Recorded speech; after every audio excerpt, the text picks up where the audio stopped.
Welcome back ವೀಕ್ಷಕರೇ. ಗ್ರಹಣದ ಕುರಿತಾದ ಅನೇಕ ವಿಚಾರಗಳನ್ನ ತಿಳಿಸಿಕೊಡೋದಕ್ಕೆ ನಮ್ಮ ಜೊತೆ ಹಿರಿಯರಾಗಿರ್ತಕ್ಕಂಥ ಕಬ್ಬ್ಯಾಡಿ ಜಯರಾಮ್ ಆಚಾರ್ಯರಿದ್ದಾರೆ. ಚಂದ್ರಗ್ರಹಣದ ಬಳಿಕ ಗ್ರಹಣ ಆದ್ಮೇಲೆ ಏನೆಲ್ಲ ಕ್ರಮಗಳನ್ನ ಅನುಸರಿಸಬೇಕು, ಗ್ರಹಣದ ನಂತರ ಮಾಡಬೇಕಾದ ಕ್ರಮಗಳು ಏನು, ದಾನ ಮಾಡೋದ್ರಿಂದ ಗ್ರಹಣದ ಅಶುಭ ಪರಿಣಾಮಗಳನ್ನ ಕಡಿಮೆ ಮಾಡಬಹುದು ಅಂತ ಹೇಳ್ತಾರೆ. ಏನ್ ದಾನ ಮಾಡಬೇಕು ತಿಳಿಸ್ಕೊಡಿ ಆಚಾರ್ಯ. ಈ ಜಪತಪಾನುಷ್ಠಾನ ಮಾಡುವುದರಿಂದ ಅದರದಾದ ಪರಿಣಾಮ ನಿಮ್ಮ ಮೇಲೆ ಬಹಳ ಆಗ್ತದೆ. ಮತ್ತು ಆ ಕಾಲದಲ್ಲಿ ಸ್ನಾನ ಮಾಡ್ತಾ ಇದ್ರು, ಆ ಧ್ಯಾನ ಮಾಡ್ತಾ ಇದ್ದು, ಆ ಜಪತಪಾನುಷ್ಠಾನ ಆದ ನಂತರ ಉಪರಾಗ ಶಾಂತಿ ಅಂತ ಮಾಡೋರು, ಅದು ಆದ ನಂತರ ಆ ಬಳಿಕ ಸ್ನಾನ ಮಾಡಿ ಆ ನಂತರ ದೇವತಾ ಪೂಜೆ ಮಾಡಿಕೊಂಡು ಮುಂದುವರಿಕೊಂಡು ಹೋಗಬಹುದು. ಅಲ್ಲದೆ ಇನ್ನು ಮತ್ತೆ ಯಾವುದಾದ್ರೂ ವಸ್ತುಗಳನ್ನೇನಾದ್ರೂ ಬಳಸಬೇಕಾ? ಶುದ್ಧ ಎಳ್ಳೆಣ್ಣೆಯಲ್ಲಿ ಮುಖವನ್ನು ನೋಡಿಸಿ ನಿಮ್ಮ ತಲೆಗೆ ಸುಳಿದು ಆ ಎಣ್ಣೆಯನ್ನು ತೆಗೆದು ಇಡುವುದು. ಅದೇ ತರದಲ್ಲಿ ಚಂದ್ರನ ಕಾರಕತ್ವ ಧಾನ್ಯವಾದಂತಹ ಅಕ್ಕಿ, ರಾಹುವಿನ ಕಾರಕತ್ವ ಧಾನ್ಯವಾದಂತಹ ಉದ್ದು, ಇದನ್ನು ತಲೆಗೆ ಸುಳಿದು ಒಂದು ಪಾತ್ರೆಯಲ್ಲಿ ಹಾಕಿ ಸುಳಿದು ಅದನ್ನು ತೆಗೆದು ಇಡುವುದು ಮಾಡಿಕೊಂಡು, ಕೆಲವೊಂದು ಸಂದರ್ಭದಲ್ಲಿ ಆ ಅಕ್ಕಿ ಮತ್ತು ಉದ್ದಿಗೆ ನೀರನ್ನು ಹಾಕಿ, ಆ ಪಾತ್ರೆಯಲ್ಲಿ ತುಂಬಾ ನೀರನ್ನು ಹಾಕಿ ಅದರಲ್ಲಿ ಆ ಧಾನ್ಯವನ್ನು ಇಟ್ಟು ಧಾನ್ಯವನ್ನು ಹಾಕಿ ಅದರ ಮೇಲೆ ನೀರು ಹಾಕಿ, ಅಂದ್ರೆ ಅದು ನೆನೆದು ಅದಕ್ಕಿಂತಲೂ ಮೇಲೆ ಬರಬೇಕು ನೀರು, ಅಷ್ಟು ನೀರಿಟ್ಟು ಆ ನೀರಿನಲ್ಲಿಯೂ ಮುಖ ನೋಡಿಸಿ ಇಡಲೂಬಹುದು. ಅದು ನೀರನ್ನು ಇಟ್ಟು ನೀರಿನಲ್ಲಿ ಅಕ್ಕಿಯನ್ನು ಮತ್ತೆ ಉದ್ದನ್ನು ಬೇರೆ ಬೇರೆ ಪಾತ್ರೆಯಲ್ಲಿ ಇಟ್ಟು ಶುದ್ಧ ಎಳ್ಳೆಣ್ಣೆಯಲ್ಲೂ ಈ ಪಾತ್ರೆಯಲ್ಲಿ ಹಾಕಿ ಇದು ಮೂರನ್ನು ಇಟ್ಟು ಆ ಮೂರರಲ್ಲಿಯೂ ಮುಖವನ್ನು ನೋಡಿಸಿ ಇಟ್ಟು ಅನಂತರ ಗ್ರಹಣ ಮುಗಿದ ನಂತರ ಮರು ದಿವಸ ರಾತ್ರಿ 1:30 ಹೊಂದಿರುವುದರಿಂದ ಆವಾಗ ಅದನ್ನು ಯಾರಿಗೆ ಕೊಡ್ಲಿಕ್ಕೂ ಅಷ್ಟು ಸಮಂಜಸವಾದ ಕಾಲ ಅಲ್ಲ. ಆದ್ರಿಂದ ಮರು ದಿವಸ ಮುಂಜಾನೆ ಸ್ನಾನ ಆದ ನಂತರ ಆ ಧಾನ್ಯಗಳನ್ನು ಅಕ್ಕಿ ಮತ್ತು ಉದ್ದನ್ನು ಅದನ್ನು ನೀವು ನೀರಿನಲ್ಲಿ ನೆನೆಸದೆ ಹಾಗೆಯೇ ಇಡಬಹುದು. ಹಾಗೆ ಇಟ್ಟಿದ್ರೆ ಅದಕ್ಕೆ ದಕ್ಷಿಣೆಯ ಒಂದು ಮೊಬಲಗನ್ನು, ನಿಮ್ಮ ಇಷ್ಟದ ಮೊಬಲಗನ್ನು ಇಟ್ಟು ಒಳ್ಳೆಯ ವಿಪ್ರರಿಗೆ ದಾನ ಮಾಡಬಹುದು. ಜಪತಪಾನುಷ್ಠಾನ ಮಾಡುವ ಶ್ರದ್ಧೆ ಇರುವಂತಹ ಉತ್ತಮ ಬ್ರಾಹ್ಮಣರಿಗೆ ಅದನ್ನು ದಾನ ಮಾಡಬಹುದು. ಅಥವಾ ದನಕ್ಕೆ ಕೊಡಬಹುದು. ಕೆಲವರು ಹೇಳ್ತಾರೆ, ಅದು ದನಕ್ಕೆ ನಿಮ್ಮ ಇದನ್ನೆಲ್ಲ ಸುತ್ತಿದ ಈ ಎಣ್ಣೆಯನ್ನು ತುಳಿಯುವುದೋ ಈ ಧಾನ್ಯವನ್ನು ತುಳಿಯುವುದೋ ಇದು ಯಾಕೆ ಮಾಡ್ತೀರಿ? ನಿಮಗೆ ಆ ಗ್ರಹಣದಿಂದ ಆಗಬಹುದಾದಂತಹ ದುಷ್ಪರಿಣಾಮ ಈ ಕಾರಕ ಧಾನ್ಯ ಮತ್ತು ಆ ಎಳ್ಳೆಣ್ಣೆ ಅದು ಶಿವನಿಗೆ ಪ್ರಿಯವಾದಂತಹ ವಸ್ತು ಆದ್ದರಿಂದ ಅದನ್ನು ಶಿವನ ಕೆಮರ ಅಂತ ತಮಾಷೆ ಮಾಡ್ತೇವೆ ನಾವು. ಅಂದ್ರೆ ಶಿವ ಅದರಲ್ಲಿ ನಮ್ಮನ್ನು ಕಾಣುತ್ತಾನೆ ಅಂತ, ಅದಕ್ಕೆ ಅದರಲ್ಲಿ ಮುಖ ನೋಡಬೇಕು ಅಂತ. ಹಾಗೆ ಕಾಣುತ್ತಾನೆ ಅಂತ ಇರೋದ್ರಿಂದ ಶಿವ ನಮಗೆ ಅಭಯ ಕೊಟ್ಟು ರಕ್ಷಣೆ ಮಾಡ್ತಾನೆ ಅಂತ ಶಾಸ್ತ್ರ ಇರೋದ್ರಿಂದ ಆ ಎಣ್ಣೆಯನ್ನು ಈಶ್ವರ ದೇವಸ್ಥಾನದ ದೀಪಕ್ಕೋ ಈ ಧಾನ್ಯಗಳನ್ನು ಉತ್ತಮ ವಿಪ್ರರಿಗೂ ದಾನ ಮಾಡೋದು. ಅಥವಾ ಗೋವಿಗೆ ಕೊಡುವುದು ಅಂತ ಹೇಳಿದ್ದಾನೆ. ಎಣ್ಣೆಯನ್ನು ಗೋವಿಗೆ ಕೊಡೋದಲ್ಲ, ಎಣ್ಣೆ ದೇವರ ದೀಪಕ್ಕೆ ಹಾಕೋದು. ದೇವಸ್ಥಾನಕ್ಕೆ ಕೊಡ್ಲಿಕ್ಕೆ ಅಲ್ದಿದ್ರು ಮನೆಯ ದೇವರ ದೀಪಕ್ಕೂ ಹಾಕಬಹುದು, ಅದನ್ನು ಹಾಕ್ತಾ ಉಪಯೋಗಿಸಬಹುದು. ಆ ನಂತರ ಈ ಧಾನ್ಯವನ್ನು ದನಕ್ಕೂ ತಿನ್ಲಿಕ್ಕೆ ಕೊಡಬಹುದು. ದನಕ್ಕೂ ತಿನ್ಲಿಕ್ಕೆ ಕೊಟ್ಟರೆ ಅದಕ್ಕೆ ನಮ್ಮ ದೋಷ ಟ್ರಾನ್ಸ್ಫರ್ ಆಗುದಿಲ್ವಾ? ದನದ ಗೋವಿನ ದೇಹದಲ್ಲಿ 33 ಕೋಟಿ ದೇವತೆಗಳು ಆವಾಸ ಆಗಿದ್ದು ಯಾವುದನ್ನು ಪಚನ ಮಾಡುವಂತಹ ಶಕ್ತಿ, ಆ ದೇವತಾ ಸಾನ್ನಿಧ್ಯದ ಶಕ್ತಿ ಆ ಗೋವಿಗೆ ಕೊಡುತ್ತದೆ ಅಂತ ನಂಬುವ ಹಿಂದೂಗಳು ನಾವು. ಆದ್ದರಿಂದ ಈ ಧಾನ್ಯದಿಂದ ಅದಕ್ಕೆ ಯಾವುದೇ ದುಷ್ಪರಿಣಾಮ ಆಗೋದಿಲ್ಲ. ಆದರೆ ಇದುವರೆಗಿನ ಇತಿಹಾಸವೇ ಇಲ್ಲ. ಆದ್ರಿಂದ ಅದನ್ನು ಗೋವಿಗೆ ಕೊಡಬಹುದು. ಬ್ರಾಹ್ಮಣರಿಗೆ ಕೊಟ್ಟರೆ ನಮ್ಮದು ಗ್ರಾಚಾರ ಅವರಿಗೆ ಹೋಗುದಂತ. ಬ್ರಾಹ್ಮಣರು ಜಪತಪಾನುಷ್ಠಾನ ಮಾಡಿದ ಬ್ರಾಹ್ಮಣರು ಅಂತ ಹೇಳಿದ್ದು ನಾನು. ಅದಕ್ಕೆ ಜಪತಪಾನುಷ್ಠಾನ ಮಾಡುವ ಬ್ರಾಹ್ಮಣರಿಗೆ ಕೊಟ್ಟರೆ ಅವರು ಯಾವುದೇ ಇನ್ನೊಬ್ಬರ ದೋಷವನ್ನು ದಾನ ತಗೊಳ್ಳುವ ಯಾವುದೇ ಬ್ರಾಹ್ಮಣ ನಿತ್ಯ ಜಪತಪಾನುಷ್ಠಾನ ಮಾಡಿ ಸಿದ್ಧ ಪುರುಷನಾಗಿರುವ, ಅರ್ಥಾತ್ ಅವನಲ್ಲಿ ಒಂದು ಸಿದ್ಧಿಯ ಶಕ್ತಿ ಇರಬೇಕು. ಅಂತಹವನಿಗೆ ಯಾವುದೇ ಕೊಟ್ಟರು ಯಾವುದನ್ನು ಈ ಸಿದ್ಧಿಯಿಂದ ಪರಿಹರಿಸುವ ದೈಹಿಕವಾದಂತಹ ಸಾಮರ್ಥ್ಯ ಮತ್ತು ಅವನ ದೈಹಿಕವಾದಂತಹ ಅವನ ಹತ್ರದಾದಂತಹ ವಿಶೇಷವಾದ ಶಕ್ತಿಯೂ ಇರ್ತದೆ.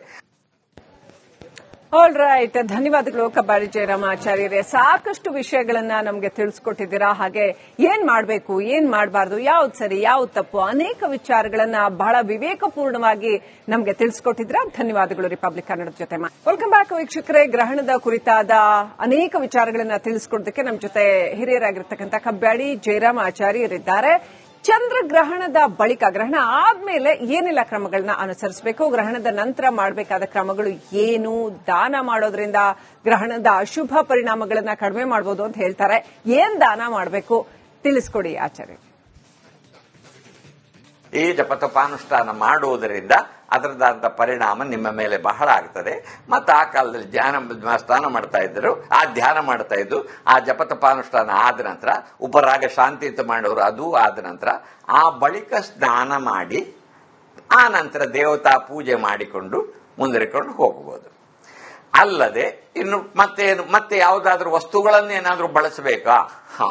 ಶುದ್ಧ ಎಳ್ಳೆಣ್ಣೆಯಲ್ಲಿ ಮುಖವನ್ನು ನೋಡಿಸಿ ನಿಮ್ಮ ತಲೆಗೆ ಸುಳಿದು ಆ ಎಣ್ಣೆಯನ್ನು ತೆಗೆದು ಇಡುವುದು. ಅದೇ ತರದಲ್ಲಿ ಚಂದ್ರನ ಕಾರಕತ್ವ ಧಾನ್ಯವಾದಂತಹ ಅಕ್ಕಿ, ರಾಹುವಿನ ಕಾರಕತ್ವ ಧಾನ್ಯವಾದಂತಹ ಉದ್ದು, ಇದನ್ನು ತಲೆಗೆ ಸುಳಿದು ಒಂದು ಪಾತ್ರೆಯಲ್ಲಿ ಹಾಕಿ ಸುಳಿದು ಅದನ್ನು ತೆಗೆದು ಇಡುವುದು ಮಾಡಿಕೊಂಡು, ಕೆಲವೊಂದು ಸಂದರ್ಭದಲ್ಲಿ ಆ ಅಕ್ಕಿ ಮತ್ತು ಉದ್ದಿಗೆ ನೀರನ್ನು ಹಾಕಿ, ಆ ಪಾತ್ರೆಯಲ್ಲಿ ತುಂಬಾ ನೀರನ್ನು ಹಾಕಿ ಅದರಲ್ಲಿ ಆ ಧಾನ್ಯವನ್ನು ಇಟ್ಟು ಧಾನ್ಯವನ್ನು ಹಾಕಿ ಅದರ ಮೇಲೆ ನೀರು ಹಾಕಿ, ಅಂದ್ರೆ ಅದು ನೆನೆದು ಅದಕ್ಕಿಂತಲೂ ಮೇಲೆ ಬರಬೇಕು ನೀರು, ಅಷ್ಟು ನೀರಿಟ್ಟು ಆ ನೀರಿನಲ್ಲಿಯೂ ಮುಖ ನೋಡಿಸಿ ಇಡಲೂಬಹುದು. ಅದು ನೀರನ್ನು ಇಟ್ಟು ನೀರಿನಲ್ಲಿ ಅಕ್ಕಿಯನ್ನು ಮತ್ತೆ ಉದ್ದನ್ನು ಬೇರೆ ಬೇರೆ ಪಾತ್ರೆಯಲ್ಲಿ ಇಟ್ಟು ಶುದ್ಧ ಎಳ್ಳೆಣ್ಣೆಯಲ್ಲೂ ಈ ಪಾತ್ರೆಯಲ್ಲಿ ಹಾಕಿ ಇದು ಮೂರನ್ನು ಇಟ್ಟು ಆ ಮೂರರಲ್ಲಿಯೂ ಮುಖವನ್ನು ನೋಡಿಸಿ ಇಟ್ಟು ಅನಂತರ ಗ್ರಹಣ ಮುಗಿದ ನಂತರ ಮರು ದಿವಸ ರಾತ್ರಿ 1:30 ಹೊಂದಿರುವುದರಿಂದ ಆವಾಗ ಅದನ್ನು ಯಾರಿಗೆ ಕೊಡ್ಲಿಕ್ಕೂ ಅಷ್ಟು ಸಮಂಜಸವಾದ ಕಾಲ ಅಲ್ಲ. ಆದ್ರಿಂದ ಮರು ದಿವಸ ಮುಂಜಾನೆ ಸ್ನಾನ ಆದ ನಂತರ ಆ ಧಾನ್ಯಗಳನ್ನು ಅಕ್ಕಿ ಮತ್ತು ಉದ್ದನ್ನು ಅದನ್ನು ನೀವು ನೀರಿನಲ್ಲಿ ನೆನೆಸದೆ ಹಾಗೆಯೇ ಇಡಬಹುದು. ಹಾಗೆ ಇಟ್ಟಿದ್ರೆ ಅದಕ್ಕೆ ದಕ್ಷಿಣೆಯ ಒಂದು ಮೊಬಲಗನ್ನು, ನಿಮ್ಮ ಇಷ್ಟದ ಮೊಬಲಗನ್ನು ಇಟ್ಟು ಒಳ್ಳೆಯ ವಿಪ್ರರಿಗೆ ದಾನ ಮಾಡಬಹುದು. ಜಪತಪ ಅನುಷ್ಠಾನ ಮಾಡುವ ಶ್ರದ್ಧೆ ಇರುವಂತಹ ಉತ್ತಮ ಬ್ರಾಹ್ಮಣರಿಗೆ ಅದನ್ನು ದಾನ ಮಾಡಬಹುದು. ಅಥವಾ ದನಕ್ಕೆ ಕೊಡಬಹುದು. ಕೆಲವರು ಹೇಳ್ತಾರೆ, ಅದು ದನಕ್ಕೆ ನಿಮ್ಮ ಇದನ್ನೆಲ್ಲ ಸುತ್ತಿದ ಈ ಎಣ್ಣೆಯನ್ನು ತುಳಿಯುವುದೋ ಈ ಧಾನ್ಯವನ್ನು ತುಳಿಯುವುದೋ ಇದು ಯಾಕೆ ಮಾಡ್ತೀರಿ?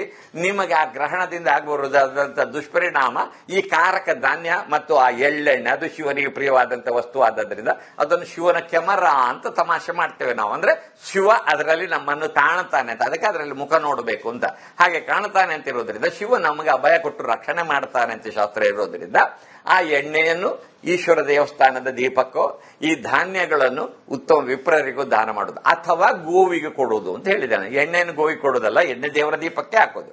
ದೇವಸ್ಥಾನಕ್ಕೆ ಕೊಡ್ಲಿಕ್ಕೆ ಅಲ್ದಿದ್ರು ಮನೆಯ ದೇವರ ದೀಪಕ್ಕೂ ಹಾಕಬಹುದು, ಅದನ್ನು ಹಾಕ್ತಾ ಉಪಯೋಗಿಸಬಹುದು.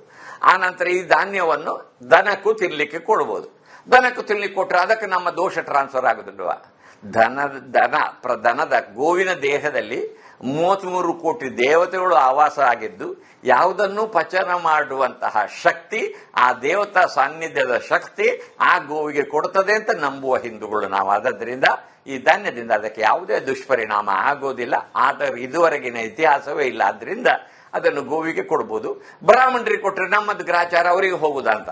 ಬ್ರಾಹ್ಮಣರು ಜಪತಪಾನುಷ್ಠಾನ ಮಾಡಿದ ಬ್ರಾಹ್ಮಣರು ಅಂತ ಹೇಳಿದ್ದು ನಾನು. ಅದಕ್ಕೆ ಜಪತಪಾನುಷ್ಠಾನ ಮಾಡುವ ಬ್ರಾಹ್ಮಣರಿಗೆ ಕೊಟ್ಟರೆ ಅವರು ಯಾವುದೇ ಇನ್ನೊಬ್ಬರ ದೋಷವನ್ನು ದಾನ ತಗೊಳ್ಳುವ ಯಾವುದೇ ಬ್ರಾಹ್ಮಣ ನಿತ್ಯ ಜಪತಪಾನುಷ್ಠಾನ ಮಾಡಿ ಸಿದ್ಧ ಪುರುಷನಾಗಿರುವ, ಅರ್ಥಾತ್ ಅವನಲ್ಲಿ ಒಂದು ಸಿದ್ಧಿಯ ಶಕ್ತಿ ಇರಬೇಕು.